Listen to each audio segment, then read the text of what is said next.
Welcome, everybody. This is Mayor Pro Tem John Hammond stepping in for Mayor Martin. Welcome to the Tuesday, May 18th, 2021 meeting. Before we start the meeting, I'll read the information that we have to stay for the COVID situation. In compliance with the state and county shelter at home orders, and as allowed by the governor's executive order in 2920, which allows for a deviation of teleconference rules required by the Ralph M. Brown Act, City Council meetings will be held by teleconference only until further notice. Rather, attending in person, residents should call 805-865-7276 to provide public comment via phone. The phone line will be open just prior to the start of closed session, and again prior to the start of any meeting agenda item. Public comment can be submitted via email to cityclerk@prcity.com prior to 12 o'clock noon on the day of the meeting. Please note the agenda item by number and name. City councils will be live streamed also during the meeting on YouTube. Our YouTube channel is accessed at prcity.com/YouTube. So with that, I'll start the meeting. It's 5 o'clock, and we're going to have anybody for public comment for closed session items. We have no callers for the closed session. Okay. So we'll go ahead and let the city attorney let us know what we're going to be talking about. Thank you. We have several items on the closed session agenda this evening. The first is public employment pursuant to Government Code Section 54957 for the city manager position. The next is a conference with legal counsel regarding one existing litigation matter pursuant to Government Code Section 54956.9D1. And the case is identified on the agenda, case number 20 CVP-0372. The next is a conference with legal counsel for anticipated litigation pursuant to Government Code Section 54956.9D4, and that is one potential case. And the last is the conference with real property negotiators pursuant to Government Code Section 54956.8 regarding the property at 1345 Park Street.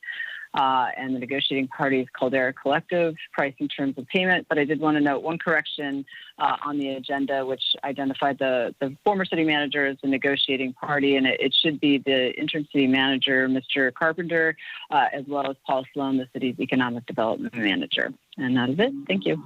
Very good. Kimberly, I will be recusing myself on the last item because of my son did some work there for that developer. And before we go ahead and recess, let's call roll call. City Clerk, please. Councilmember Garcia. Here. Councilmember Gregory. Here. Councilmember Strong. Here. Mayor Pro Tem Hammond. I am here. And Mayor Martin is absent this evening. Very well. Okay, with that, we'll go ahead and recess to closed session.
Good evening and welcome to the Paso Robles City Council meeting for May 18th, 2021.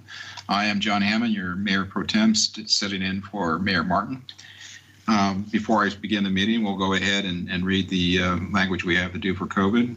In compliance with the state and county shelter at home orders, and as allowed by the Governor Executive Order N29-20, which allows for a deviation in teleconference rules requiring the Ralph M. Brown Act City Council meetings will be held as a teleconference only.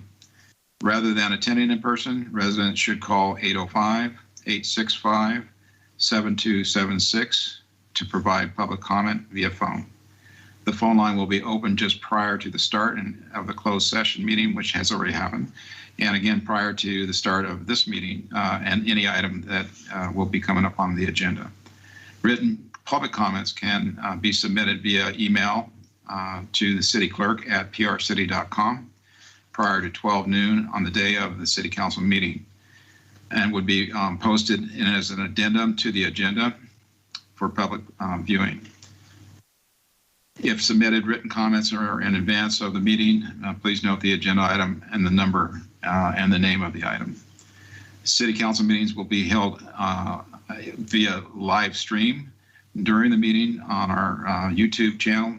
You can access the YouTube channel at prcity.com/YouTube. Prior to this meeting, we had a closed session meeting, and we'll go ahead then and call this regular meeting to order. And we'll go ahead and, if you would, have Steve Gregory, everyone else mute. And Steve, if you would lead us in the Pledge of Allegiance. Yes, sir. Thank you.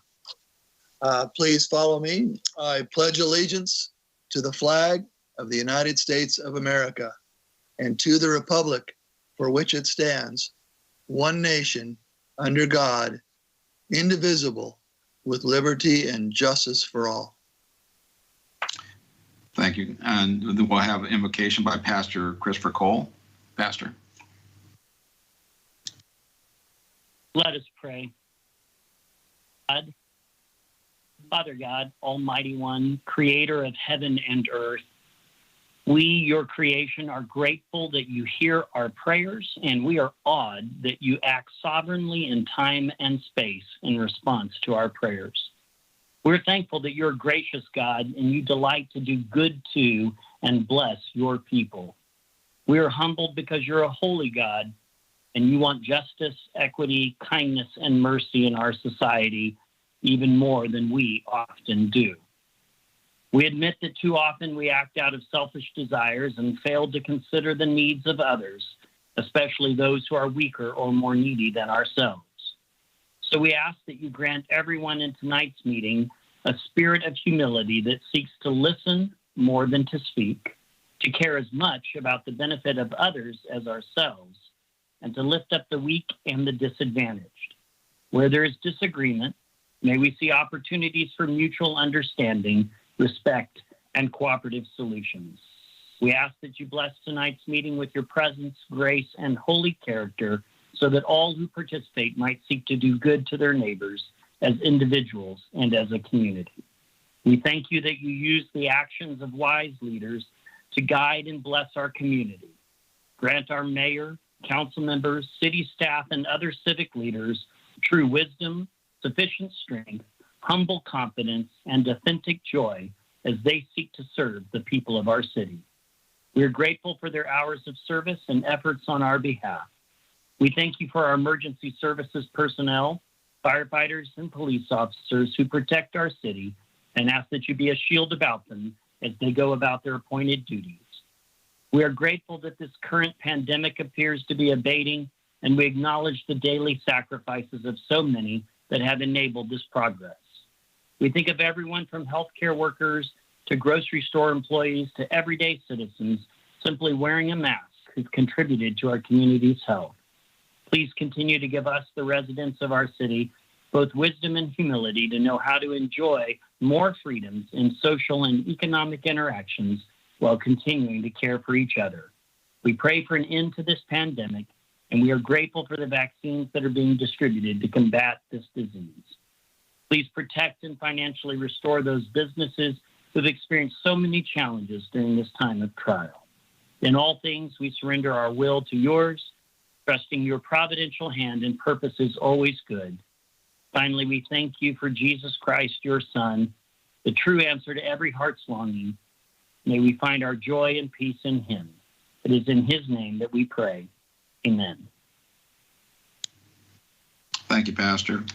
And in respect to San Luis City and Detective Luca Benedetti, who was slain a week ago yesterday, I'd like to have a moment of silence for him and all of our men in blue who served their full measure of duty to us. So if we could have a moment of silence, please.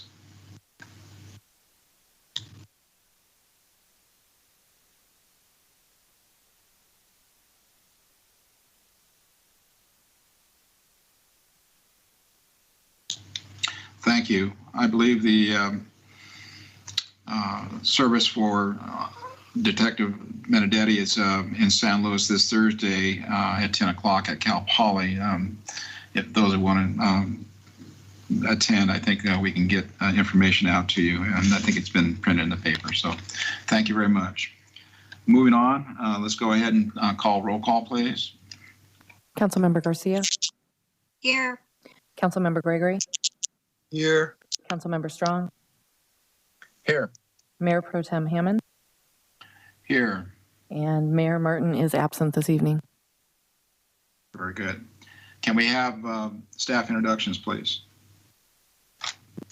Warren Frace, Community Development Director. With me tonight is David Athey, the City Engineer.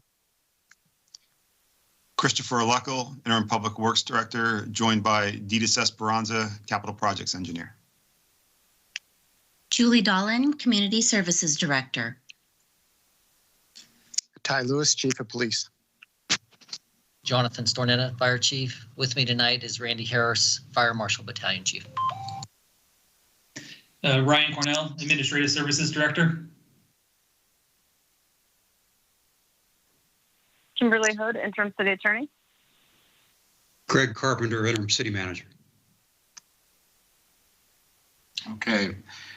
Thank you. And prior to this meeting, City Council met in closed session. If we could have our legal counsel report out, please. Yes, thank you. The council held a closed session this evening on several items. The first was public employment pursuant to Government Code Section 54957 regarding the city manager position. There was no reportable action. The second was a conference with legal counsel on existing litigation pursuant to Government Code Section 54956.9D1. That was regarding the case Alliance for Constitutional Sex Offense Laws versus the City of Paso Robles, case number 20 CVP-0372. And the council did unanimously 4-0 authorize the city manager to execute the settlement agreement to resolve that litigation, in which the city would consider repeal of Ordinance Chapter 9.46 of the Municipal Code and would pay $7,500 in attorney's fees. If the council does not repeal the ordinance, which is not required, the settlement agreement would become null and void, and the litigation would proceed. The third item was a conference with legal counsel, anticipated litigation pursuant to Government Code Section 54956.9D4 regarding one potential case. The council voted unanimously 4-0 to initiate an action. The action, the defendants, and the other particulars will be disclosed in accordance with the Brown Act upon inquiry once the action is formally commenced. And then the final item in closed session this evening was a conference with real property negotiators pursuant to Government Code Section 54956.8 regarding the property at 1345 Park Street. I just wanted to note that a correction on the agenda, which had inadvertently identified the city negotiator as the former city manager.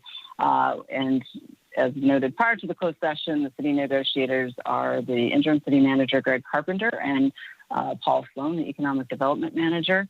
And the Councilmember Hammond Mayor Pro Tem Hammond, did recuse himself and announced his recusal prior to the closed session and did not participate in this item. The council provided direction, and there is no reportable action. Okay, thank you very much, Kimberly. Moving on, we have presentations. COVID-19 community update. Who will be doing that, Greg?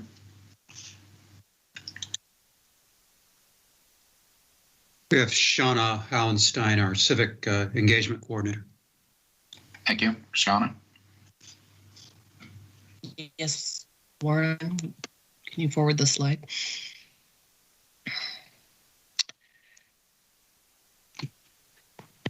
The county is in the orange tier. We remain in the orange tier, and our numbers are looking like we will stay here for a bit. Next slide. There are currently 77 active cases in the county. Our adjusted case rate and regular case rate remain in the orange tier, likely because testing has dropped a bit. However, our positivity rate in the population and the health equity population remain in the yellow tier, so that's good news. Next slide. Vaccinations are helping to keep our numbers low. Statewide, fully vaccinated individuals account for 49.5% of the population. In SLO County, we're at 36.4% fully vaccinated. And in Paso Robles, the 93446 zip code, which is Paso, Adelaida, and Lake Nacimiento, is 36%. Next slide. The county vaccine clinics in Paso Robles, Arroyo, Grande, and San Luis Obispo at Cuesta College are slated to close June 4th. From there, the county health clinics will then administer vaccines, and we'll have more information about that at the next meeting. And residents can check recoverslow.org/vaccines for days and times because they have been changing a bit here and there. The county has mobilized some mobile vaccine clinics if businesses want to book those. Those can be done through County Public Health. They can contact me at info@prcity.com for more information. In addition, local pharmacies also have vaccines. They just aren't always free. Next slide. The CDC this week updated their guidance on masks. However, San Luis Obispo County and the state of California will keep the current mask guidance in place likely until June 15th, when the governor is expected to reopen California. The current guidance states that masks should be worn indoors, including in workspaces. Next slide. With the loosening of restrictions, we have some increase in city services we're happy to announce. Next slide. Beginning June 1st, our City Hall and our City Hall Annex will both have limited reopening hours. Will be open Monday through Friday, 9 to 12, and 1 to 3 at both locations. Next slide. Recreation services, both pools will be open this summer with a full aquatic schedule. And Linda Plescia did report to me today that they had a really excellent sign-up day. So hopefully you'll have a report on that at your next meeting. Next slide. On May 10th, the library was happy to announce its new extended services, no time limits for visitation to the library. Seating is available. 1-hour internet stations are again available. There'll be art displays, and then they'll continue with the curbside service, outdoor patio seating, and laptop tables that they instituted during the closures. They will, of course, continue with their sanitation protocols, and masks will still be required. Next slide. And testing is still available at the event center, and it's important if you have symptoms to please go get checked. With the fair recommencing this summer, they will need to look for alternate locations for testing, and we will provide more information on that as it becomes available. For now, that site at the event center is still open Tuesday through Saturday from 7 a.m. to 7 p.m. And that's the end of tonight's report, and I'm happy to take any questions. Okay, thank you, Shauna. Council questions? Councilman Strong? No, just a lot of compliments. A great report. Thank you, Shauna. Very good. And Councilman Garcia? No questions. Thank you, Shauna. And Councilman Gregory? Nice report, Shauna. No questions. Thank you. Yeah, and Shauna, for me, again, looking forward to have City Hall opened up again. Looks like we're going to begin in a soft opening, so to speak. And still, appointments like for community development, they need to call ahead, I'm assuming, to make appointments. And so not everybody's up there at one time. Until June 1st. We'll see how it goes unless Warren has something else to report. Okay, very good. Mr. Vice Mayor, this is Yeah. Greg. Just one correction. The plan right now is to be open Monday through Thursday. So we're leaving basically 4 days a week. 4 days a week, 4 hours with a lunch break. Okay. And do we so 10 to 12 and 1 to 3, Monday through Thursday. Right. Okay. Are we going to limit the quantity of people upstairs at the, if we have too many, or how's that going to work? Yeah, we will manage that. If it becomes an issue, then we will limit the capacity. We have plenty of room up there too to spread people out. But okay, I have no further questions. Do we have any? Looks like no public comment on this one, Melissa. No, sir. Okay, we'll move on to item 2 of the presentation's capital projects report. Ditas Esperanza. Yes. Good evening, Mr. Hammond and the rest of the City Council. We're just waiting for this PowerPoint to come on. So this is my status update for Public Works projects for May 18th, 2021. The first few are projects that are currently under construction. Oops. So right now we're doing our annual sidewalk repairs. And just a reminder, we have a list of sidewalks that need to be repaired. Normally these are lifted or offset, and we do this annually. And so we're doing a few, and we just started this yesterday, and we'll continue in the next few weeks. So these are just samples of the sidewalks that we will be maintaining. Oops. And these are the locations of these sidewalks. As you can see, they're all over town. And again, we do this on an annual basis. And just want to remind the public, if they do see something that needs to be repaired, you can just call 237-3861 and contact Diane Strang, and she'll put it on the list. And this is how we do our projects. We just compile the list, and then we do this annually. So a few weeks ago, you awarded a project to repair some of the deteriorated piping of our lift stations. So out of the 14 lift stations that the city has, we're doing 5 of them. These are pictures of the old piping. You can see they're badly deteriorated. And this is what they look like once they're replaced. So we're nearing completion of this project, and then we'll be done and move on to the next sewer project. So now I'm moving to the Public Works upcoming for construction.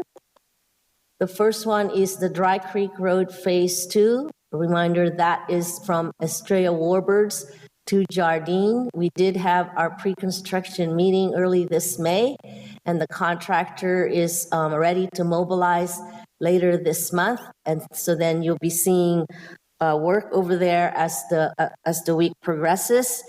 The contractor will be hand delivering individual notices to the residents and property owners along the stretch of the road to notify them of the upcoming construction, and so that they're aware that there will be some impediment to some of their access, but we will always try to make sure that they have their driveways available at all times. Also, 2 electronic signs will be posted within the project limits to give the public notice on how the traffic control will be occurring during the course of the project. The next project coming up is the intersection improvements at Union Road and Golden Hill. This is the before pictures. This is the after pictures. Later on in this agenda, we have before you a community outreach plan for your consideration. We would like to initiate notifying the community ahead of time of this upcoming construction, as it will be quite congested at this intersection and will require detours and closures and such things like that. And so we would like to initiate that, and we will be presenting you our plan for the community outreach later in this agenda. We're still also working on West Side Streets maintenance. The 100% plans are due later on this May. This is the list, and those are the locations pictorially.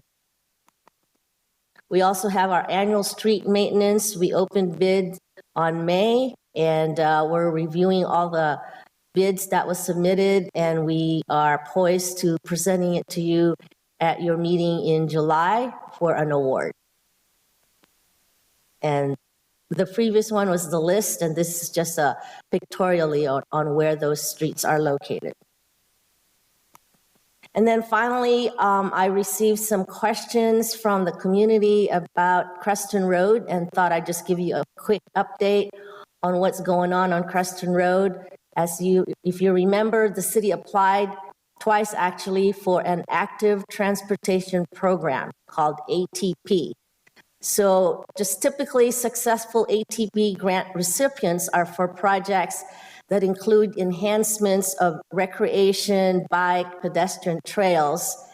And the guidance and for the ATP grant has this sentence in their recommendations that a project to be considered to get high marks would have to be a project that, quote, transformational mode shift or connect to other alternative transportation options and not reliant on the automobile.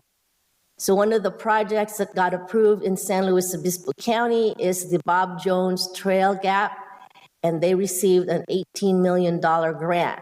So this is a trail that provides recreation and bike pedestrian trails.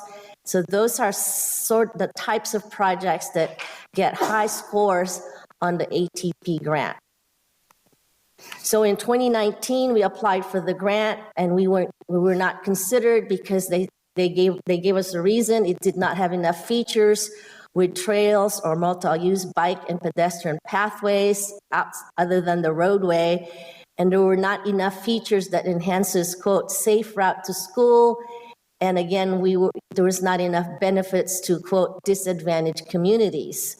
We received a score of 80.5 points. The cutoff was 85, and the amount we requested was $5 million. So last year we applied again, and so to get more points, we added to the application a trail construction behind Laura Way adjacent to an existing drainage channel. If you look down behind Laura Way, there's a channel there, and so we thought, well, we could create a pathway there that would connect Creston to the pathway by Centennial Park. We thought that would add points to our projects. We also provided an elaborated pedestrian enhancements to provide safe crossings for schools at Ivy Lane, Orchard, and Trigo. To meet the disadvantaged community category, we highlighted several affordable housing development that fronts on Creston Road and would benefit from the city's Creston Road project. We received a little bit more points this time. We got 82 points, but then the cutoff was moved to 92, and our grant amount requested was $6 million, which we did not get. So what's the next step?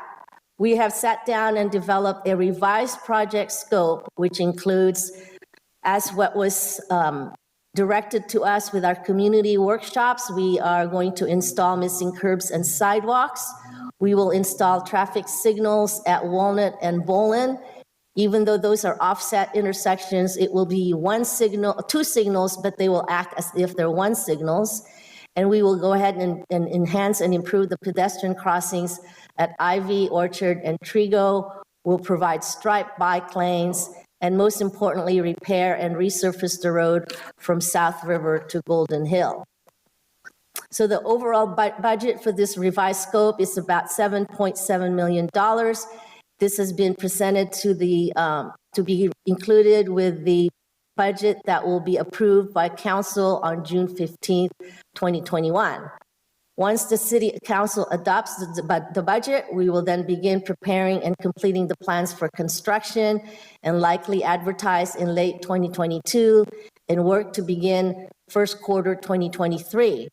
In the meantime, several PG&E power poles will need to be relocated, so this will give us time to work with PG&E to do all these relocations so that they're done and out of the way once we advertise for bids. That concludes my presentation, and I'll be happy to answer any of your questions. Well, thank you, Ditas. We'll start with Councilman Strong. Questions? No, it looks like a nice plan. Let's keep it going. Okay, and Councilman Garcia? No, thank you. Thank you, Ms. Ditas. And Councilman Gregory? Yeah, I just have one question of Ditas. So, Ditas, will we continue to apply for grants on Creston Road even though we'll schedule the work? Sorry, could you repeat that, please? Will we continue to seek grants for Creston Road even though we're going to be scheduling the eventual improvements? Well, the next cycle call for project is I think 2 years from now. The call for projects is every couple years.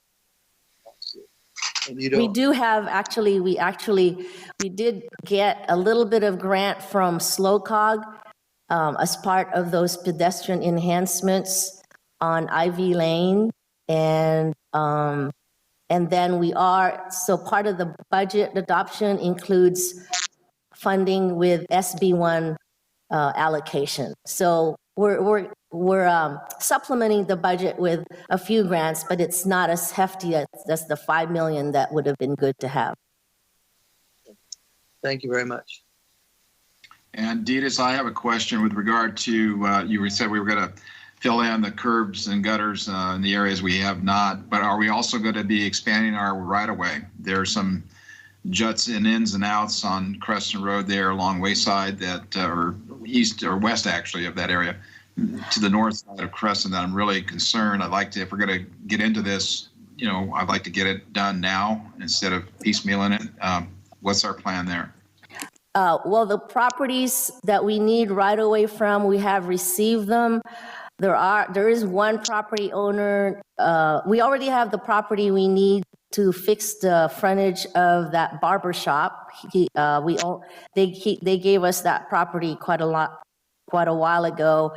The one to the south of him is a little bit more cumbersome, so we figured out a way to do the project without getting right away from them. And then most of the other missing sidewalks and curbs, we were able to acquire property already. Okay, well, what I'm wondering when you said that, are we going to be consistent with that curb line, or is it going to come in and out? On that one property owner, apparently. Yeah, we're doing our best to make them consistent. Okay, yeah, is there a plan that we can see or have shared with what's planned currently for Creston? It's the same plan that was adopted by you back, I forget, a long time ago now, but yeah, we're just continuing final design of that plan that was approved by the City Council in 2018, I think. It's been so long, but I'll be happy to download it again and put it in your in baskets. Okay, yeah, that'd be good, just to review it again. And then that section in, north of Food for Less, where the big apartment projects been planned and approved, are they going to be widening that section on their nickel, or what's the plan there? Yes, they have a condition of approval to finish that portion of Creston Road. So that's why for the budget that we're submitting for $7.7 million, we're stopping it at Golden Hill Road, or actually, yeah, we're stopping it at Golden Hill Road, and then that developer will continue their project and do that missing portion just south, just behind Food for Less. Well, I have a problem with that. Some of the worst part of Creston Road is in that turn right there by Oak Meadows. And that would be the southern border of Oak Meadows is their property line. So why can't we not continue our improvements to that line? Well, yeah, we're gonna go to Lana, and then past Lana is that vacant property has a condition of approval to improve their frontage. Right, but you said just now, I thought you said you're going to stop it at Golden Hill. Yeah, sorry, I'm getting my streets mixed up. I meant Lana and, wherever the traffic signal that we constructed. Yep. To there.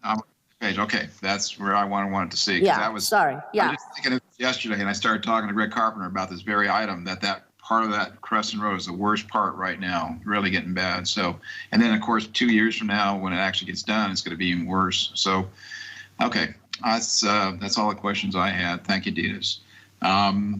We'll open up the public comment. I think we have one caller online, Melissa. Yes, Jan Albin. Jan, welcome. Good evening, City Council and Ditas Esperanza. Thank you so much for that report on Creston Road. There are so many people who comment about it all the time, and because we don't get regular updates, it's necessary for your report. Thank you so very much. I'm so disappointed in the grant situation. It seems as though they keep raising the bar, but that's how it is. But thank you so much. I appreciate that. One thing I would ask is when people want to know what status our roads are in, what's coming up, what's being worked on, what the budget is, and then the forecasting for roads, what exactly website and links do they go to get that information?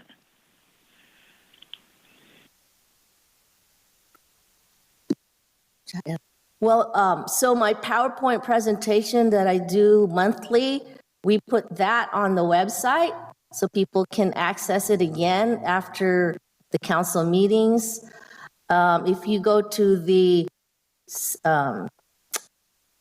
sales tax, sales tax link of the website, that lists the plan of the list of streets that will be maintained for the next year until the expiration of the sales tax. So it's in there under the sales tax link of the website.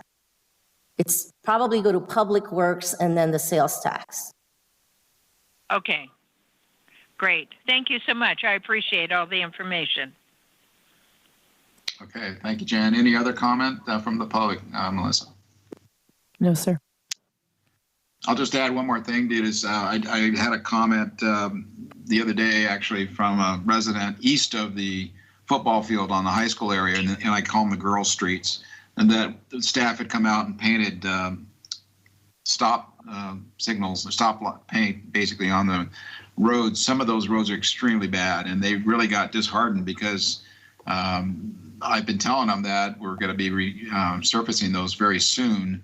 And then when they saw the new paint come on for the stop signs, I basically told them, I think this is for safety version, because if you can't see a stop line on the road, it's important that we get that on there. But it'll be temporary. I understand that those streets are set up for a year from this summer, somewhere in there.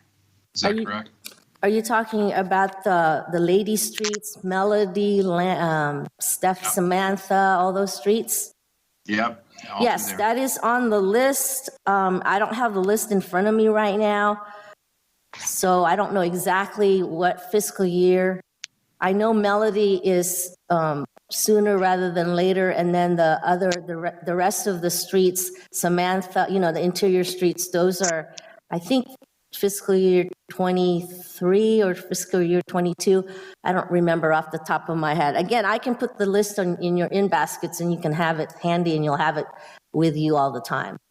Well, yeah, interim manager Carpenter got, I guess, an answer from Christopher Lackle that it's set up for not this summer, but the next. So I relay that to those people, and I think they're happier now. But they were getting worried again that they're going to be even further back on the list when they saw that paint going down. So, okay, that's all I had. Thank you very much, Titus. Moving on, we have the last presentation, a National Police Week proclamation. I'll read that, and we'll have our Police Chief Ty Lewis being the recipient. Proclamation National Peace Officer Memorial Day is May 15, 2021, and National Police Week in Paso Robles is May 9th through the 15th, 2021. Whereas there are more than 900,000 law enforcement officers serving in the community across the United States, including and dedicated members of the Paso Robles Police Department. Whereas the average of 54,000 assaults against law enforcement officers are reported each year, resulting in an average of 16,000 injuries. And whereas the service, since the first recorded peace officer's death in 1791, more than 21,000 law enforcement officers of the United States have been ultimate sacrificed as given their life and killed in the line of duty, including one member of our Paso Robles Police Department, David Morehouse, on May 6, 1919. When whereas 114 police officers in our nation were killed in the line of duty in 2020, and 7 peace officers have been killed in California as of May 5th, 2021. And I'm sorry to include now, we have Detective Luca Benedetti, who was killed in the line of duty on May 10th of last week. The names of these dedicated public servants will be engraved in the walls of the National Law Enforcement Officers Memorial in Washington, D.C., and California Police Officer Memorial in Sacramento. The National Police Officers Memorial Day, May 15th each year, and the National Police Officers Week of May 9th through 15th, 2021, was established in 1962 by President John F. Kennedy and a joint resolution of the Congress to pay tribute to the state and local and federal law enforcement officers who serve and protect us with the courage and dedication. Now, therefore, be it resolved that I, John Hammond, by virtue of authority vested in me as Mayor Pro Tem, and speaking on behalf of the entire City Council, formally designate May 15, 2021 as National Peace Officers Memorial Day, and May 19th through the 15th of 2021 as National Police Week in Paso Robles, and publicly salute the service of law enforcement officers in our community and in the communities across the nation. We owe them a debt of gratitude more than we can pay. So, Ty, do you have something to add? Well, I certainly want to thank the council for acknowledging National Police Week and Day. It's been a rough year, and as you noted, Councilman Hammond last week was certainly weighs heavy on our hearts with Officer or Detective Benedetti's death and his partner being shot. And of course, there was another one that followed that in Stockton. And so for us, I think that in Paso Robles, we experienced an active shooter event that resulted in a police officer being shot or a deputy being shot in front of the police station. Several months after that, there was another deputy sheriff that was shot just outside the city limits. And it underscores the danger that our men and women face every day. I was talking to local news yesterday about some of these events, and I can't tell you how proud, first of all, I am of our community. They support us regularly and show their love and their support. The council is in the same fashion, And our men and women that work here in Paso Robles and throughout this county and throughout the state love their communities and are willing to make the ultimate sacrifice. And so it's particularly tough following last week to accept this proclamation. But there again, it does underscore what each of your police officers, the men and women, are willing to do for their communities. And with that, I appreciate the moment of silence that we had earlier, and we thank you for this proclamation. All right. Thank you, Chief Lewis. Moving on, this is the time for general public comments. The public may address the council on items within the council's purview, but not scheduled on the agenda tonight. Please begin by stating your name and address. Each person is limited to 3 minutes. A person requiring more than 3 minutes may be scheduled at a future council meeting and referred to the committee or the staff for additional information. Those persons wishing to speak on any item scheduled on the agenda may be given the opportunity to do so. And let's also put that number out if you wish to call. The number is 805-865-7276. And so with that, do we have anybody for general public comment? Yes, sir. Eric Smith. Thank you. Eric, go ahead, please. Can you hear me? Yes, sir. Go ahead. Welcome. Hi, my name is Eric Smith. I'm at 1036 Putter Avenue. I am a real estate broker in town, and also I'm the vice president of the Paso Robles Golf Course Association. I'm getting a lot of phone calls from residents in our neighborhood. I've looked at the agenda of the streets that are to be repaired here in the near future, and we are extremely discouraged. The city has kicked this can down the road for, kid you not, over 20 years. Many residents are concerned about their safety. We have no sidewalks. If you walk down the street in our neighborhood, you are walking in pothole gutter. I have a 90-year-old neighbor. She has been told by her doctor she has to walk. So you can imagine a 90-year-old woman walking down her street without a sidewalk in pothole-ridden neighborhood. Our streets are in major disarray. We have become a busy neighborhood. Country Club Drive has been redone, but the other streets, Putter, Fairway, Birdie, Bogey, Par, Eagle, Tee, they have been neglected. We have a golf course there that is thriving. We have a restaurant there, Deed's Bar and Grill, which is busy every single night. And we have residents walking up there every single day. It's discouraging to me to see other streets, and mind you, other streets in this neighborhood or in the city need repair also, but they have sidewalks. It was mentioned that the Girl Streets is set, and they need repair too, but these residents over that live on the Girl Streets have sidewalks. We are asking that the City Council allow us more than 3 minutes to present our case to you, to get to the Supplemental Sales Tax Oversight Committee to understand the grave need and the safety issue that is afoot here. I think that when the Supplemental Sales Tax Oversight Committee put the plan in place and decided on which streets to put first, they were taking into account car traffic, vehicle traffic. But I don't think they took into account pedestrian traffic and the safety issue that arises from walking down pothole-ridden streets without sidewalks.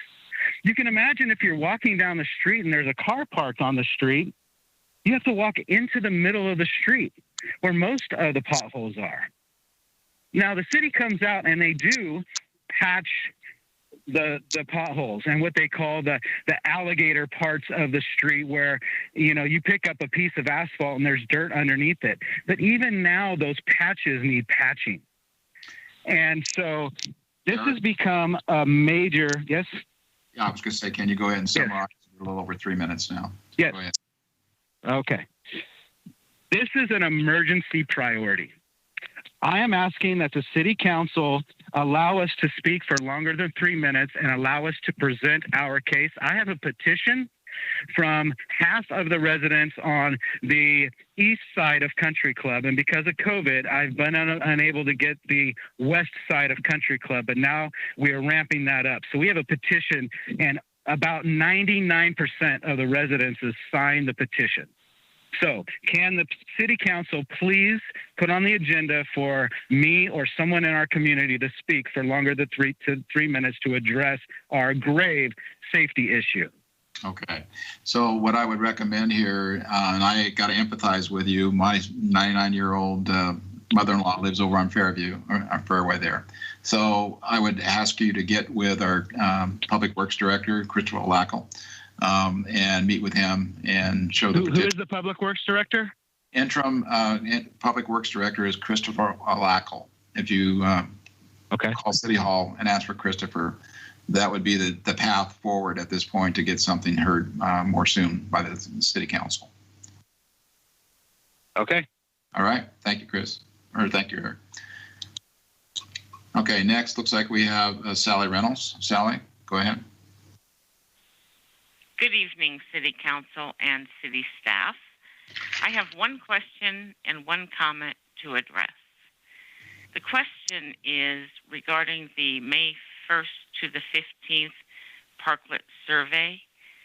I'm bringing this up because very strong language was used on that newsletter. The City of Paso Robles plans to extend the parklets through October 31st with potential fees in place to keep parklets in place for 3 to 5 years. Now, I did address that with the City Council, and I was really upset to read that myself. I questioned Council after reading this and found it was not a city survey, and it was an error which never should have been published on the city newsletter. Mistakes happen, but the city had an obligation to the public to correct wrong information. I know it was an error, but I am only one person that knew it was an error. So many people think that survey they filled out was from the city, and their comments on the survey were being sent to our elected officials. The city should have published a correction and informed the public the survey was not a city survey. After all, it was on a published city newsletter. It's too late now. I get that. The damage is done. But for future, just wanted to make that. The comment, during the June 2nd in 2020 City Council meeting, our community director gave a presentation on parklets from information gathered from the city's partners, Tourism, Main Street, Wine Alliance, and Chamber. He referred to the group as Paso Strong. Does that mean the rest of us Paso citizens are Paso weak? We have many great people in the city who have rallied around the restaurants by coming downtown to have lunch or dinner 3 or 4 times a week. On the slow weekdays, the tourists were not here. If they did not feel comfortable eating downtown, they, like me, ordered takeout. It was a beautiful thing to see. So many people come to the aid of their restaurants and support them. Please, in the future, I respectfully ask you to not label the Paso Strong face to limit just the partners, but all the citizens in this great city. Thank you. Thank you, Sally. Melissa, do we have any others online? No, sir. Okay. Then we'll go ahead and close public comment. And next item is any agenda items to be deferred. Mr. Mayor? Yes, go ahead. Yes, please. I know that you addressed the country club thing, and I used to live in one of the first 6 houses developed that was at what was then the Paso Robles Country Club. And there's some background that ought to be given on that. If they want to do this, we've suggested they have a homeowners association, and they could create a community services district and fix their streets. But they were developed in the county in the late 50s, early 60s, when Creston Road was a dirt road. Melody was the first one outside of what was really the old streets, way in the outskirts and outside the city limits, that was graded back in 69 for the first time. And those streets were actually developed in the early 70s. And that's when they were built to city standards. Country club streets were never built to that. The only reason we even fixed Country Club Drive was because it's a collector. And that was out of the goodness of our heart. But there is no base in that road, any of their roads. It was just when the county did it, or the developer did it in the county, he just laid asphalt down on top of the dirt after grading it. And that's why it's almost impossible for them to be maintained. They really have to be rebuilt. And if they are, by state law, they have to be built to the full standards with the handicap, with the sidewalks, with the bike lanes, with everything. That is going to be huge, and it's millions of dollars. So it's more than just people complaining. It's a matter of this is one of the most expensive projects this city could undertake. And the citizens have to understand that and maybe look for some alternative ways to do it, such as a community services district with 30-year financing and bonding. Just a suggestion, Mr. Mayor. Yeah, well, again, they should refer in their comments back to city staff that can give more accurate, again, information to move forward with this item. Again, it's something that, again, we all have needs in the city, and this is just one more. So very good, Fred. Thank you. All right, so we're going to get on to the consent calendar now at this point. These are consent calendar items considered routine, not requiring separate discussion. However, if one of the council members wish to pull an item or the public wish to do the same from the consent calendar and hear it considered separately, we can do that.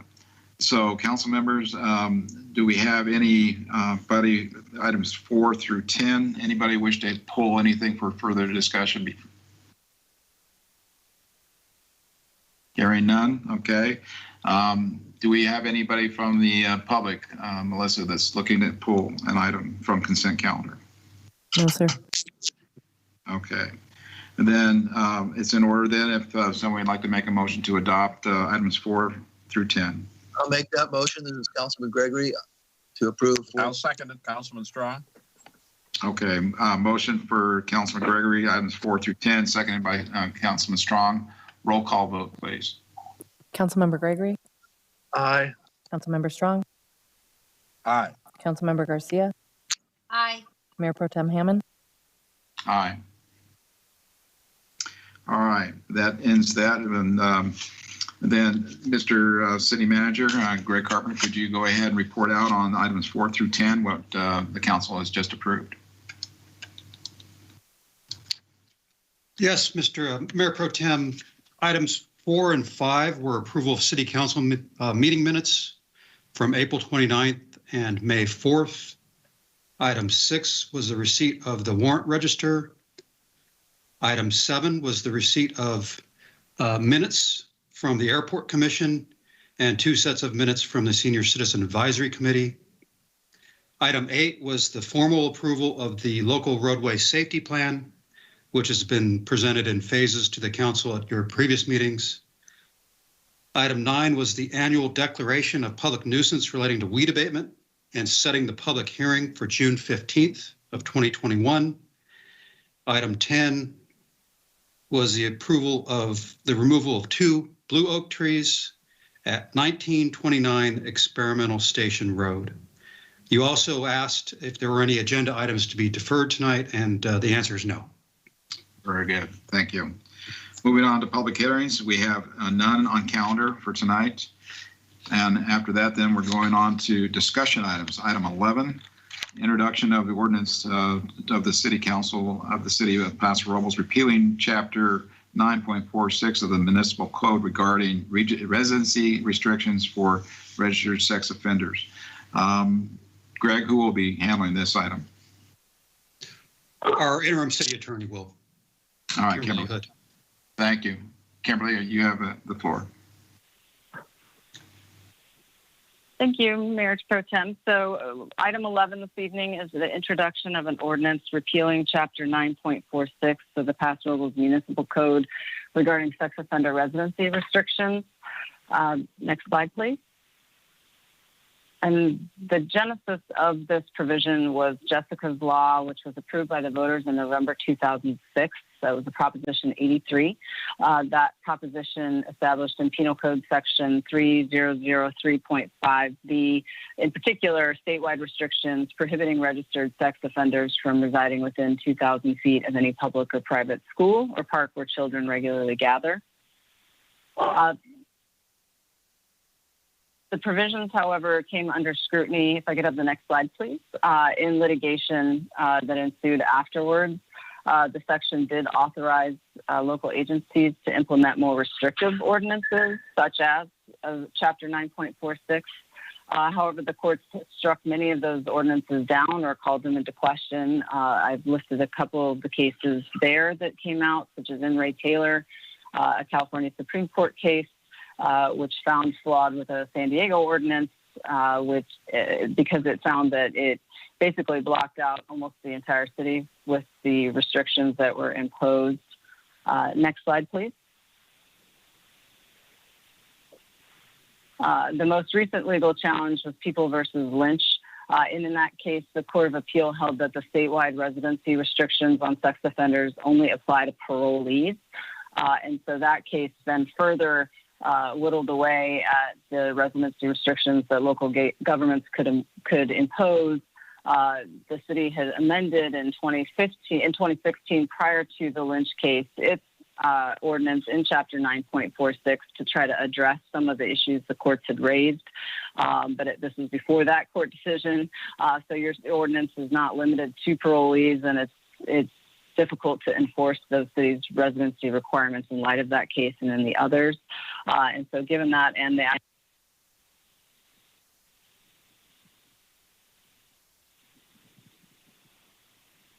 six and defer to state law in addressing registered sex offenders and the residency requirements. Next slide, please.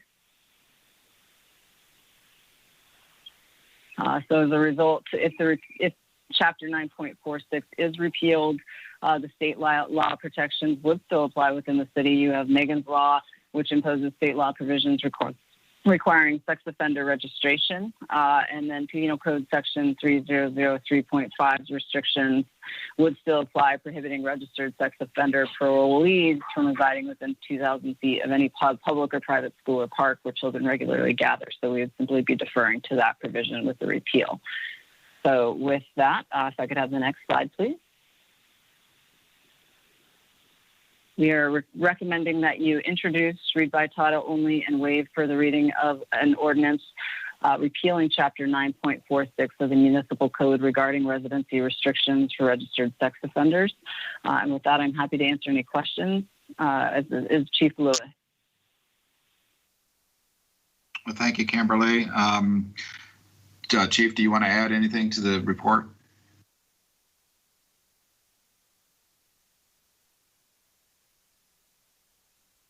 Sorry about that. I was mute. No, I have nothing further to add. That was a great summary by our city attorney. Thank you, Chief. Okay, then questions of council, starting with Councilman Strong. No questions. I think this is a matter of a legal precedent, and the courts have spoken, and I don't think we have much choice. Thank you. Thank you. Councilwoman Garcia. No, sir. No questions. Thank you. Thank you. Councilman Gregory. No questions. Thank you. And so for me, Kimberly, we're going to go ahead and take the first action, and then this will go into effect at next meeting. What's the timing on this? We would have to bring it back as with an ordinance for second reading adoption, likely on the consent agenda. Then the ordinance takes effect 30 days after adoption. I see. Okay. Melissa, do we have any public comment online? No, sir. Very well. Okay, then it's in order then to have a motion to do whatever. Listening for one. Mr. Mayor? A motion. Let's start with Councilman Gregory. Go ahead. I'd like to introduce and read by title only and waive the further reading of ordinance number XXXX, an ordinance of the City of Paso Robles repealing the Chapter 9.46 of the Municipal Code regarding residency restrictions for registered sex offenders. Councilman Strong, seconds. Very well. We have a first and second. Roll call vote, please. Councilmember Gregory. Aye. Councilmember Strong. Aye. Councilmember Garcia. Aye. Mayor Pro Tem Hammond. Aye. Moving on, item 12, something I've been waiting for a long time.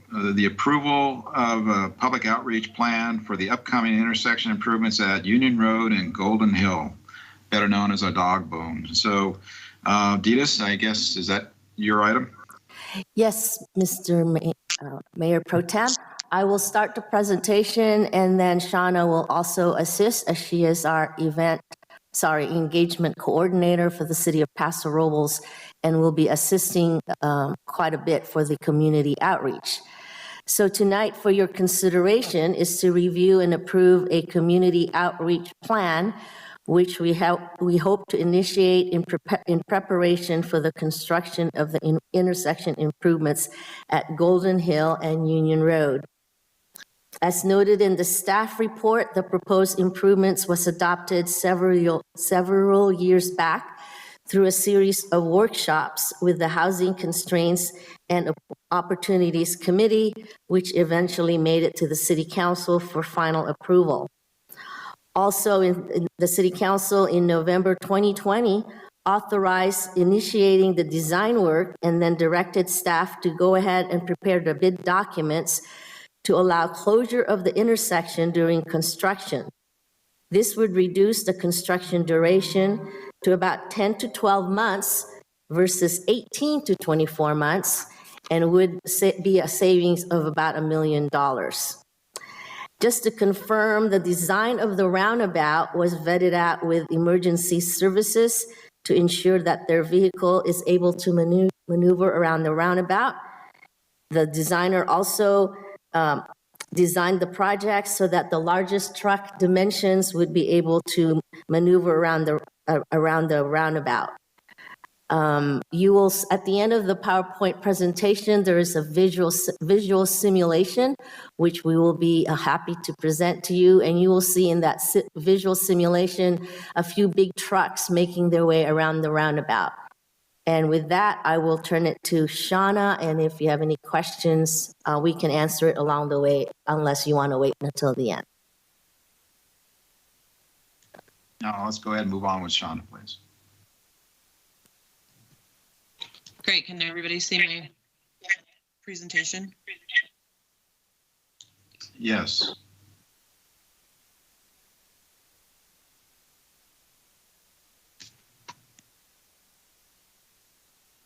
Sorry, I had my computer muted. Can everybody see my presentation?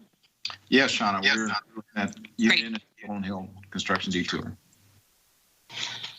Great. So Public Works is preparing to begin construction on the roundabout at Union and Golden Hill Road, and staff understands the challenges this detour will present to residents and businesses and has put together a plan to provide as much advance notice and support as possible. Construction is projected to start this December.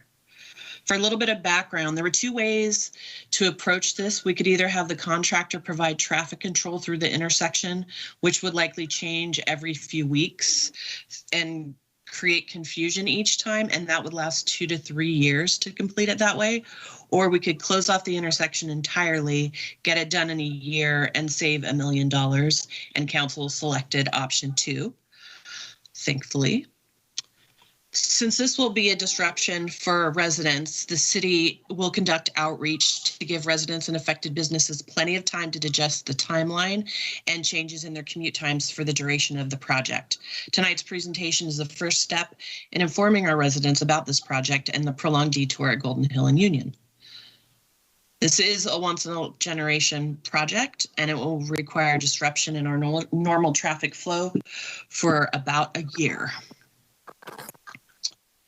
So to reiterate, the closure will be at Golden Hill and Union, and it will begin roughly December 2021, and weather willing, wrap up by August of 2022.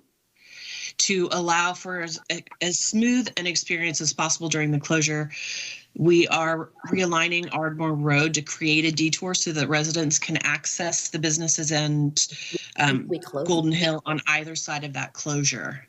Trucks will be asked to use an alternate route, and we will share information about that in another slide. There are 2 detours. Residents, like we said, should use Ardmore Road, and trucks should use, if they want to reach the Lowe's Center from the center of town, they should go Union River Experimental Station. So residents, those coming into town from the east, can use Ardmore once it's realigned to skirt the intersection, and then city staff will create some Google Maps to show a variety of detours if needed to provide options for people that plan their morning commutes if they have to go from one school district to another, and we want to be able to save them as much time as possible. And rerouting this traffic is going to be adding a bit of time to other morning commuters' morning commutes. So we want to make everyone aware as much as we possibly can. Rather than taking Union to Golden Hill, trucks and residents coming from the center of town can use Union to River to Experimental Station. We'd like them to avoid the residential neighborhoods, especially trucks and larger vehicles. These maps and more information are already posted on our website at prcity.com/detours. City staff will also go door to door to talk with the businesses that will be impacted by the detour. And it is our hope to use suggestions from the city's economic development manager and hopefully the Chamber of Commerce and the businesses themselves for ideas on mitigating some of the business impacts caused by the detour. If your normal commute takes you through the intersection of Golden Hill and Union, or if you plan to visit any of the businesses in the area, you will be impacted by this detour at some point. The draft plan for resident outreach includes radio, print, email, social media, electronic signage, printed signage, and other tactics to reach residents. The complete list is included in the staff report for this item. And as per usual, the contractor will also be doing door hangers and other noticing as required in their contract with the city. So to soften the blow, city staff are working on ideas for helping residents feel a little bit better about living with a long detour. Suggestions include a dedicated detour vent voicemail line, the I'm surviving the detour button, stickers, and possibly a thank you event at the end. The full list of suggestions and ideas is included in your staff report tonight. There is good news. When the roundabout is done, traffic flow will be considerably improved, and the next slide will show a video simulation for traffic flow when the roundabout is done. So let's see if we can get this to start. This simulation is based on the actual volume of traffic that is projected to go through the intersection, the roundabout, in year 2032 during the evening peak commute hour. The complete video is about 7 minutes long, and it shows traffic flow from every point of entry to the roundabout. And it's actually kind of fascinating when you look at it. So if you want to take the time and watch the entire thing, that is also posted at prcity.com/detours. And it just so you can see, there are large trucks. We included large trucks as part of the simulation, and then there's a fire apparatus going on there too. And you can also see pedestrian and bicycle traffic using the as you see the bike along the bottom of the screen, using those trails.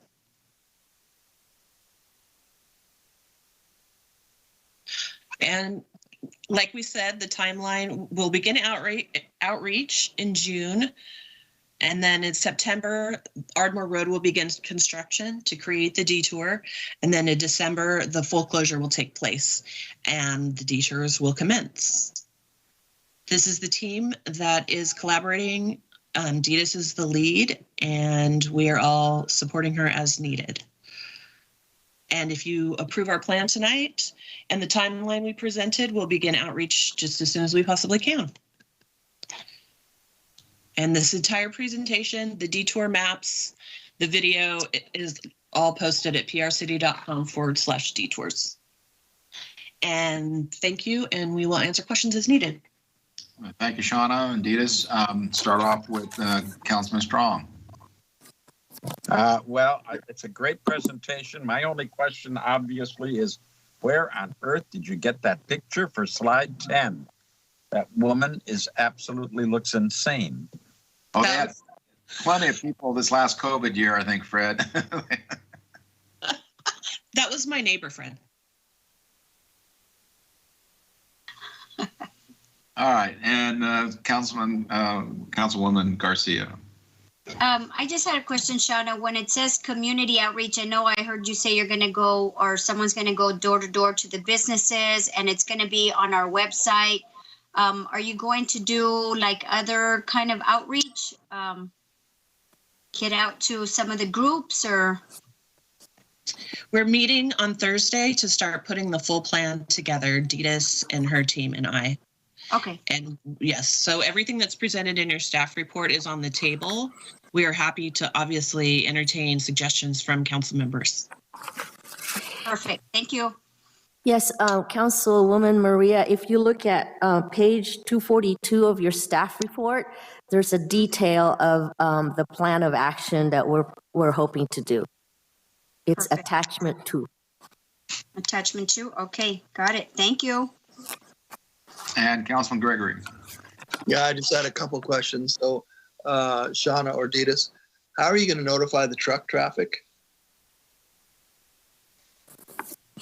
Well, part of the project bid documents will have signs well ahead of time about the closure of the intersection. So we will be putting signs along Highway 46 before they get to this intersection, along Creston Road, Golden Hill. So there will be advance notice signage as part of the construction plans. And we have to go to Caltrans actually to get permits to put all those constructions so that we can give them advance notice as much as possible. And I think Shauna is also looking into contacting the app called Waze and asking them if they could include some kind of notification for people accessing that app when they're trying to get around town. Yes, once those are registered with Caltrans, Waze automatically picks them up, those detours. Very good. And then the business like enterprise rental, car rental, they'll be just available off of Golden Hill then, so we can still get there. Actually, their access is going to be impacted during construction, and I've already done initial outreach with them. If you look at the map, the drawing that you're looking on right now, there's a vacant property behind them. I've talked to the property owner and got their permission to allow us to put a temporary access road on their property, so the enterprise rent-a-car service will be through that temporary access road. I've discussed it with them initially, and they seem open to that. And as we move on to construction, we'll notify them better and better, and as we get into the construction mode. And probably, in the next few weeks, we will be presenting to you the agreement with that vacant property owner to adopt where, that says that they will allow us to build that temporary access road. Very good. Well, looks good. Thank you very much for the answers. Bye-bye. Pardon the interruption. This is Melissa Boyer, City Clerk. We are having technical issues going out in the YouTube stream, and we're going to need to pause the meeting momentarily. Okay, well then we'll stand by and wait for your alert. Thank you.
Okay, we're back online, and we'll resume item 12. We were just about ready to have my comments regarding back to staff on the roundabout. To start off with Ditas, there was a mention that we're going to use the Ardmore connection heading east then north to Union Road. As I know right now, I don't believe Ardmore is paved, unless through halfway anyway. Are we planning on making that final connection? Yes, we are. The Union Road Safety Center will be doing a mass grading plan as their first order of business to build that project. So one of the scope of doing that grading plan is to complete the paving of Ardmore Road from its current existing configuration and continuing it and connecting it to Union Road. So in theory, we should have that road constructed and ready to go before we do the Union Golden Hill construction. Okay, and then the other thing I'm really wanting to see a detail on, and if you could furnish me an email on this, is the inner curb design of the roundabout itself. This is going to be our first roundabout for Robles, and we've definitely got to get it right. No question about it, no mistakes. And one thing I've noticed on a lot of roundabouts that I've been through, not only in the United States, but Europe especially, is that inner curb design and how steep or how abrupt it is to the overrun, you might say. I don't know, I wish we had a picture here of the dog bone itself, but we're going to be putting some sort of pavers or some sort of hard surface beyond the inner curb up to a certain point for larger trucks that have to roll into that area. Is that correct? Yes, that's the plan. Right. And so the transition from the roadway pavement to the upper area is real critical to me to understand that we're getting that correct. And basically, again, not such a hard, steep, sharp curb transition. It needs to be more flat, more easy to roll up onto without making the whole vehicle roll itself. So I'd like to see that detail. Did Canon do these? That's who a year ago we were looking at this. I think Canon was the engineer on this. No, it was actually Wallace. Wallace did it? Okay. Yes. So I appreciate if you can send me that detail, please, so I can get back with you in person. We can talk about that. Next thing is, again, we've had a lot of discussion about roundabouts in our town, and Robles may have a little bit of a problem accepting this first off. Are we going to be putting signs up on basically the rules of a roundabout? In other words, people in the roundabout have the right of way, but people trying to enter have to slow down and merge safely. Is there some sort of signage to get people to understand who really has the right of way that we're going to post? Yes, we will have those signs. And then also what we can do as part of our community outreach is there's some documentation out there that teaches people how to drive a roundabout. That could be one of our community outreach materials that we could provide for the community so they can get ready. I think there's even a video I've seen it on how to drive a roundabout workshop that we could post on our website and give people an opportunity to educate themselves. So that could be part of our presentation materials. Absolutely. Yeah, again, we definitely have to get this right.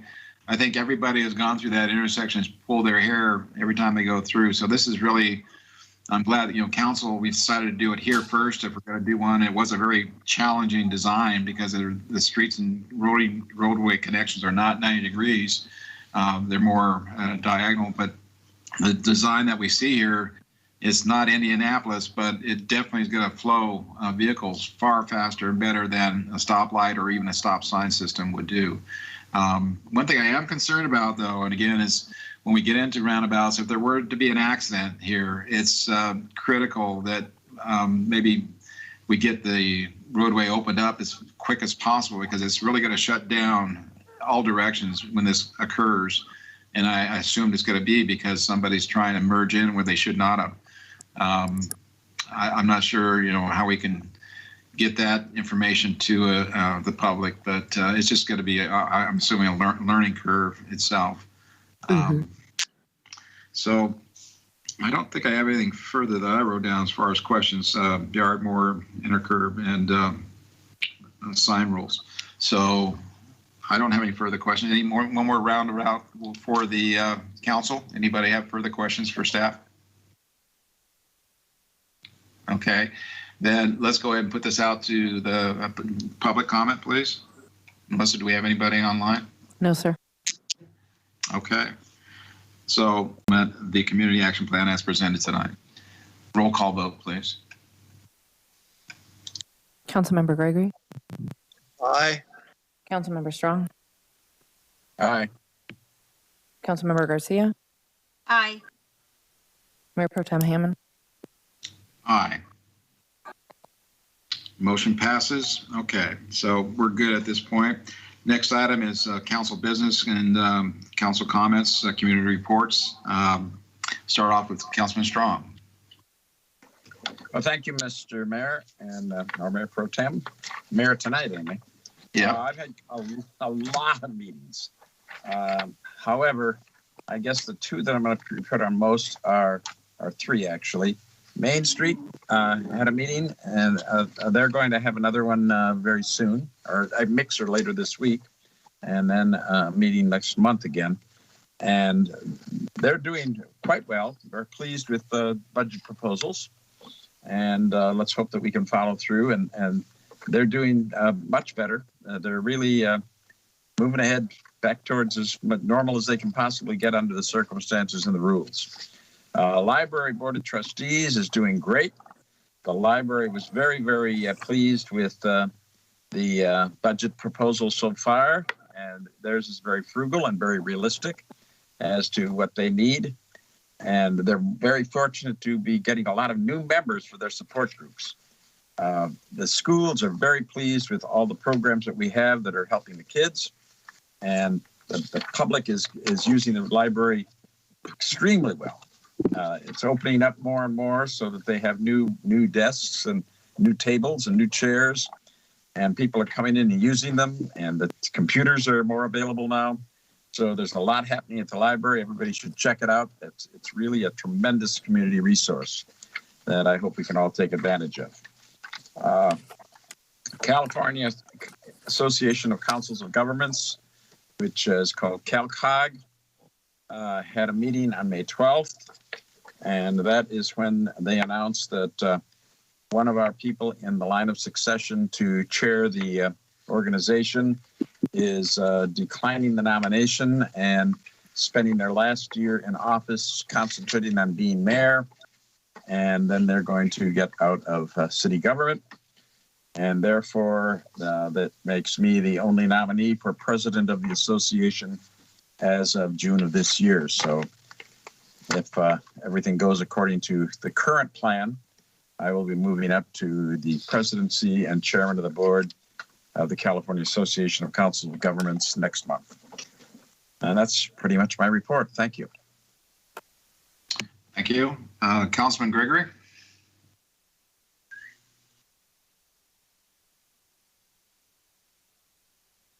I got out of order there. If you're not ready, maybe Councilwoman Garcia? Yes, sir. Thank you, Mr. Hammond. I did not attend any meetings, but I did just want to make an announcement about vaccinations. I just wanted to make an announcement that Walmart is doing the Moderna vaccines, and people do not have to make appointments. You could just walk in. I know that sometimes making the appointment is what kind of delays the process of why to do it, or they don't have a computer or internet. So I just wanted to make that announcement to the community that they do not have to make an appointment, and they can also come in and get their second vaccine, even if they got their first vaccine at a different location. And we are there from 9 to 6, and on Tuesdays it's earlier. So I just wanted to make that announcement. I know we've been doing about 30 vaccines a day, and that's all I have to report. Thank you, sir. Okay, yeah. It was kind of surprising to me that our whole county as a whole, we're only up to about 36, 38% of vaccinated individuals. I thought we'd be higher than that. Definitely need to get it higher to get that herd immunity going. So anything you guys, as your business goes, to help. I even heard that you can do this in other, like grocery store and other places are doing these shots, apparently. Is that correct? That's correct. And we can also do a mobile clinic like Ms. Shauna was talking about, because I know that some places the county is going to stop doing some of the locations, but we can also, if there's a business that has, at least more than 10, 15 people, we can go to the actual location and do an off-site clinic too. Good. All right. Thank you, Maria. You're welcome. And Councilman Gregory. Thank you, John. You caught me off guard there. Sorry. Okay, so I went down, Greg Carpenter, our interim city manager, and I went down and met with the CEO of the county and John Pashong and their chief financial officer to discuss the tax share with the city. And there's no result out of that other than that they have agreed to hire a consultant to review that with all the cities, and that information will be coming forth when Steve Martin comes back. There's nothing current. In addition, I met with the Senior Advisory Council and discussed everything with them, and they're seeming to see me doing well, but they've not been open for a long time, and they're quite excited about opening July 1st or thereabouts, and they're moving forward on that. Then I met with John Pashong again on this last Thursday, and we discussed some of the items we discussed before and the general COVID response and how we're recovering quickly, and not a lot of other information passed hands on that. And then I also attended the airport terminal presentation for Majestic Realty, so that it was really nice to see so many people there and having everybody get the real story of what's happening out there. And I have to say it's a really great opportunity for our community, and looking forward to that come to the next step. And I want to thank our staff for doing a great job and really putting the pedal to the metal to help these guys keep moving. There's one item I wanted to discuss with everybody after I've been on the advisory board for the senior center for a long time, and they've been closed now for almost 16 months. And one of the things I'd like to have the council consider is when the funding does come from the COVID funding, I'd like to recommend spending some money on some improvements at the senior center, specifically a patio between the senior center and the veterans building with a cover on it. It helps people have more outdoor availability and have more activities that are really helping the seniors. And I think it'd be a really good item. And as well, in addition to that, I think we should ask for some funding to help get our seniors back to that senior center. We have over, I think, 900 members there. They've been basically locked out for 16 months. And as a community and as a city council, I think it'd be important for us to use some of those COVID relief funds to help the senior centers out and get it back in good shape and actually add some more capability to it. So that's a question for the rest of the council if they'd like to see that come back. So that's my comment. All right, thank you, Steve.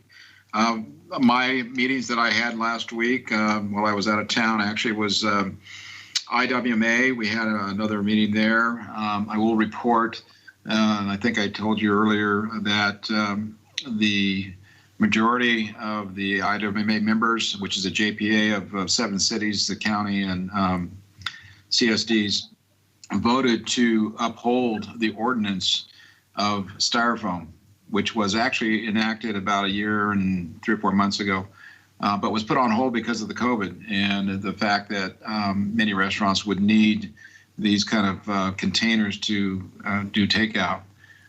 That was upheld last month, and it's moving forward. What is bothersome to me, and I think I said this previously, is that those cities who already had ordinances in their jurisdictions already banning styrofoam put it themselves through JPA authority to make Paso Robles and the county comply, even though we had not done an ordinance on our own. And so there's some issues there that I've had with the board. Staff is working through this right now. We're have some opinions being drawn as to the legality of enforcement of that in our jurisdiction. And staff will hopefully be bringing back a report for all of us to get up to speed and make a decision on what we want to do with regard to staying a member of the JPA and Integrated Waste Management. However, with SB 1383 coming on board at the end of this year, which is going to be very onerous to all of our Roblins to comply with, the IWMA will be very important to be a part of. However, that's not to say that we can't do that on our own. So we're exploring, I think, right now some options for us to review and understand where we can go and where it might be best not to. So hopefully we'll be hearing further information back from staff in the future about that. And then I also had a meeting, of course, with the parking committee last week. The items, of course, was the parklets, which was brushed on a little bit, but basically put off until next month to further get into that discussion. And we've all heard that the downtown restaurants are petitioning everyone to gain support to keep the parklets for a longer period of time. As we all know, that we voted to have them dismantled by November 1st, which enters into our Christmas season and keeping the downtown more clear and parking available. So one thing I have had some meetings lately with is some restaurants owners that are telling me that they're seeing from the general public now that are entering their restaurants that they do not care to sit as close as before, even further than what is recommended. So therefore, their amount of tables that they can put inside their facilities is limited. That's why I'm happy that we kept this parklet at least to the end of this year. Hopefully by that time, COVID will be even further behind us and people will be more comfortable getting next to people they don't know. But at the future talk and discussion is that I think we're going to see some pressure on council to make a decision about parklets in general. And so when that happens, again, we're going to need to take that up and keep going. Another item on the parking committee was the permit for the elderly over 65 age group. They recognize that there is a problem. Julie Dixon gave a report along with Caleb Davis, basically saying that the program is in danger at this point of revenue because of what we did as a council in that direction. So we're going to need to do something. The recommendations coming back for us, I think, to get into that further, other meetings coming up. I had questions for Jonathan Stornetta, if Chief Stornetta, if he's there. I'm really again concerned about the river wildfire situation down the riverbed. I know I've seen some discussion, some letters. Jonathan, can you give us some sort of report on what we are actually doing? Because I've had a lot of comment from the public as well that they're really getting concerned with the summer coming on pretty fast and the wildfire and the wind directions. and of course the homeless down there starting fires. I think we've seen testimony that in the last 3.5 years we've seen almost 400 fires been started down there. So can you give us an update really for the public's benefit what's happening? Yes, Councilman Hammond. And actually, I'll be bringing a report to you at the June 3rd meeting with some mitigation that we're doing and then an update on some implementation steps we're going to be taking. But currently, some of the mitigation efforts include that we do have the goats down there. There's about 400 of them down there right now. They should have made it to somewhere around Viborg's place today, which is halfway between North River Road, Experimental, and Union Road there. So we expect them to hit the 13th Street bridge, hopefully by the end of the week. And then they'll continue all the way south on the south side of Nibbick Bridge and then go across and start working on the east side back up to the northern city limits. As you're right, we have had a number of fires. We're at 43 right now for the year. We are above average. We're seeing the fuel's out there curing. We're about 2 months ahead of schedule for as far as the fuel moisture, so it's extremely dry conditions. We've been meeting continuously with Kimberly at BBK, Chief Lewis and myself, and the CAT team and the fire marshal on some additional steps that we're going to be taking. And hopefully I'll have more to report to you on Monday after we continue further discussions the rest of the week. Okay, thank you, Jonathan, very much. You're welcome. And the last stuff I have here is actually probably for Ty Lewis. I've had a report from constituents that there's a RV that is somewhere in that all of the Vine Street between 6th and 7th that has been parked there and camping there in the alleyway. Are you aware of this issue currently? Mr. Hammond, I'll have to check into that for you. I'll get some more details. I don't have them in front of me. Yeah, I would appreciate us getting into, obviously he's parked there illegally. We're not allowed to camp in RVs inside their city limits for more than a few hours. I think it's 48 hours. Is that the way that is set up? Yes, typically we have 72-hour rule for parking, anything over 72 hours. However, RVs and campers, we also have an ordinance in the city that requires them to have a permit to be able to be parked on the street. So we're happy to check into that for you. If you would, please. Thank you. And that's all I had. Anybody else? One more round? Anybody? John, I had a question for you. Yes. And my question is, are we talking to our contractors on the IWMA situation and what they think they can handle if we pull out?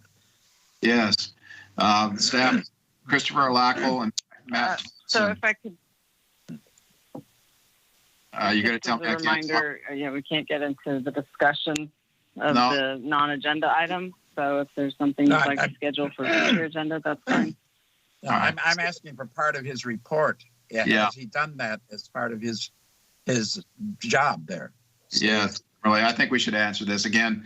Yeah, Christopher Lackle and Matt Thompson are the two staff people working on this currently. So if you have any questions, you can go directly to them and they can fill you in. Thank you. Councilman Gregory. Yeah, John. So I want to get back to my comment on the Senior Citizens Center. See if we can get an agreement or a straw vote, see if we can get that staff to look at it and bring it back to the council. That brings up a point. Greg, we are obviously due for some COVID help from the feds. Can you give us a report on that and how it can be used, in particular, like Councilman Gregory's asking? Yeah, Council, we received the instructions, I think it was last week, and like a lot of things, they're somewhat complicated. So what Ryan Cornell and I discussed was as soon as we have a good handle on understanding what we can use the funds for, we had planned on putting it on the council agenda to discuss that and to get some direction. So if council wishes, we can include this discussion of the patio and shade structure and the senior center funding as part of that conversation when we bring it back. And I'd hope to be able to do that either June 15th or July 8th. Clearly, there'd be some sort of restricted, funds, I guess, or rules on how the money can be spent. But clearly, that's what I think you and Ryan are figuring out for us to discuss. And I think once we know the ground rules, then we can actually start making projects and getting ideas from the public as well, what they would want to see that money spent as. So sounds good. Sounds like a plan. Okay.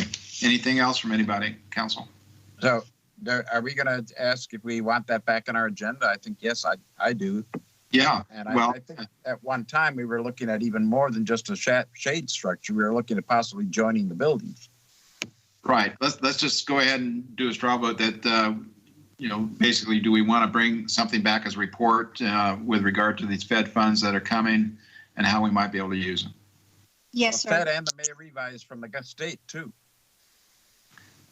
Right. There's obviously tax money coming our way that we've all had to pay into. So, so it sounds like we have an affirmative that we want to bring that back. Greg, if you would, calendar that as soon as possible.